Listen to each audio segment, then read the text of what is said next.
ملک جو ہیں اس وقت بدقسمتی تو یہ ہے, مجھے اس پہ بہت دکھ ہے کہ ہمارے ملک کی ججز کی جو مراعات ہے, پرک اینڈ پریویلیجز ہیں, اس میں پاکستان کی جوڈیشری تقریباً 10 ممالک جن کو پرکس اینڈ پریویلیجز ججز کو مراعات اور سہولیات ملتی ہے اس میں آتی ہیں, اور انصاف کی فراہمی میں ہماری جوڈیشری کا نمبر ہے 124واں.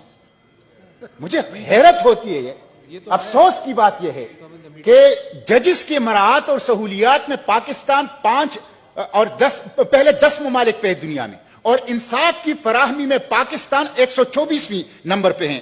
مسٹر چیئرمین, ہمارا جو ٹرانسپیرنسی انٹرنیشنل 2020 کی جو سروے ہے اس میں 180 ممالک میں ہماری جوڈیشری 120 نمبر پر آ گئی ہے, اور ہماری ججز کی تنخواہیں اتنی زیادہ ہیں کہ ایک جج کی پینشن جو ہیں وہ 6 اور 7 لاکھ ہیں.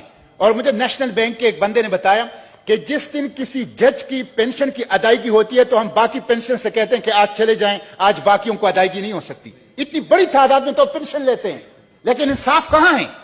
مراعات ہے, سہولیات ہیں, تنخواہیں ہیں, پینشن ہیں, پروٹوکول ہیں, لیکن 2.1 ملین پینڈنسی ہے اور کوئی انصاف لوگوں کو نہیں مل رہا. اور سپریم کورٹ کا اور اعلیٰ عدالتوں کا دروازہ وہ سونے کی چابی سے کھلتا ہے. جس کے پاس سونے کی چابی نہیں ہے اس کو عدالت تک رسائی ممکن نہیں ہے. انصاف خاص طبقے تک محدود ہے. غریب عوام پاکستان کی عدالتوں سے, انصاف سے وہ محروم ہے. مسٹر چیئرمین, جج صاحبان کہتے ہیں کہ کوئی سیکرٹ کاؤ نہیں ہے, کوئی سیکرٹ کاؤ نہیں, کوئی مقدس گائے نہیں ہے. لیکن میں جج صاحبان سے پوچھتا ہوں, جب یہ پینڈنسی ہے, جب آپ لوگوں کی کارکردگی یہ ہے, تو کیا کنٹمپٹ آف کورٹ کی آڑ میں آپ لوگ سیکرٹ کاؤ تو نہیں بنے ہوئے؟ کنٹمپٹ آف کورٹ کی آڑ میں, توہین عدالت کی آڑ میں کیا ہمارے اعلیٰ عدلیہ اور ہمارے جسٹس صاحبان وہ خود سیکرٹ کاؤ تو نہیں بنے؟ اگر ان کا کوئی اکاؤنٹیبلٹی کا نظام ہے, اگر کوئی ان کا خود احتسابی کا نظام ہے, اگر ان کے خود کوئی جائزہ اور پرفارمنس کو گیج کرنے کا نظام ہے, تو پھر 2.1 ملین مقدمات پاکستان کی عدالتوں میں کیوں ہیں؟ اس لیے مسٹر چیئرمین, یہ ایک بہت بڑا ایشو ہے, اور مجھے تو حیرت ہے. میں جج صاحبان سے کہتا ہوں, آپ لوگ سیاست میں تو ملوث ہوتے ہو, آئے دن واقعات آتے ہیں, جیسے آج بھی ہمارے سینیٹر تارڑ صاحب نے ایک بات کی. آپ لوگ جو ہیں بہت سے ایشو کے اوپر سوموٹو چیزیں تو لیتے ہیں, لیکن یہ انصاف کی فراہمی کے اوپر آپ ڈیم بناتے ہیں, اور مختلف چیزوں کے اوپر جو آپ کا کام ہی نہیں ہے اس کی طرف جاتے ہیں. لیکن جو آپ کا بنیادی کام ہے پاکستان کے عوام کو انصاف فراہم کرنا, اس انصاف کی فراہمی ابھی تک کیوں ممکن نہیں ہو سکی ہے؟ اور دن بدن پاکستان میں یہ پینڈنسی جو ہے وہ کیوں بڑھ رہا ہے؟ کون سا مافیا ہے جس کو عدالتوں نے پکڑا ہے؟ آپ پاناما پیپرز کا, آپ پینڈورا پیپرز کا, آپ چینی مافیا کا, آپ پیٹرول مافیا کا, آپ اس طرح کی مافیاز کو دیکھ کے کون سا مافیا ہے جس کو ہمارے عدالتوں نے ایکسپوز کیا ہے, جن کے احتساب کیا ہے, اور جن کو جو ظلم انہوں نے عوام کے ساتھ کیا ہے ان کا ان کے ساتھ حساب کتاب ہوا ہے. اس لیے مسٹر چیئرمین, یہ ایک بہت بڑا ایشو ہے, اور ہمیں اس ہاؤس کو اس کے اوپر میں کچھ تجاویز بھی دیتا ہوں. جیسے کہ میں ہر چیز, ایک تو یہ ہے کہ یہ جو خالی اسامیاں ہیں اس کو پوری طور پر پر کیا جائے, فوری طور پر پر کیا جائے. 10 منٹ مجھے بولنے کا میرے خیال میں حق ہے اپنے موشن کے اوپر. پلیز آپ بولیں جی, پلیز.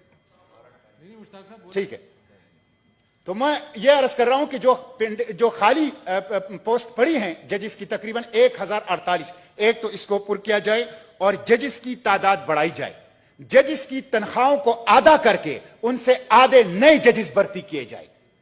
اتنے جو پاکستان کے خزانے کا بات کی ہے غفور حیدری صاحب, سینیٹر صاحب نے, کہ خزانہ کے اندر پیسے نہیں ہیں, جو اتنی بڑی بڑی تنخواہیں لے رہے ہیں, تو ان تنخواہوں کو آدھا کریں اور اس سے آدھے اتنے مزید جو ہیں ججز جو ہیں وہ بھرتی کیا جائیں.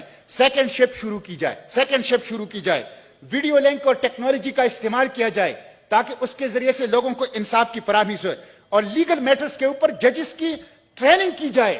اتنے کمزور فیصلے, خود ہمیں اس کا تجربہ ہوتا ہے, مشاہدہ ہوتا ہے کہ لیگل میٹرز کے اوپر ججز کی گرفت نہیں ہے. ان کی ٹریننگ لیگل میٹرز کے اوپر تاکہ بہتر فیصلے آئیں اور کم وقت میں آئیں. اور اسی طرح جو بار کونسل ایکٹ ہے جس میں وکلا پیش نہیں ہوتے, اس کے لیے کوئی تعداد متعین کی جائے تاکہ کیسز جو ہیں وہ پرولونگ نہ ہوں اور انصاف کی فراہمی سے لوگوں کو اس کو محروم نہ رکھا جا سکے. اس لیے مسٹر چیئرمین, لوگ بھوکے رہ سکتے ہیں, لوگ ننگے پاؤں رہ سکتے ہیں, لوگ اپنے دوسرے حقوق کے اوپر بھی کمپرومائز کر سکتے ہیں، لیکن انصاف کے بغیر کوئی نہیں رہ سکتا.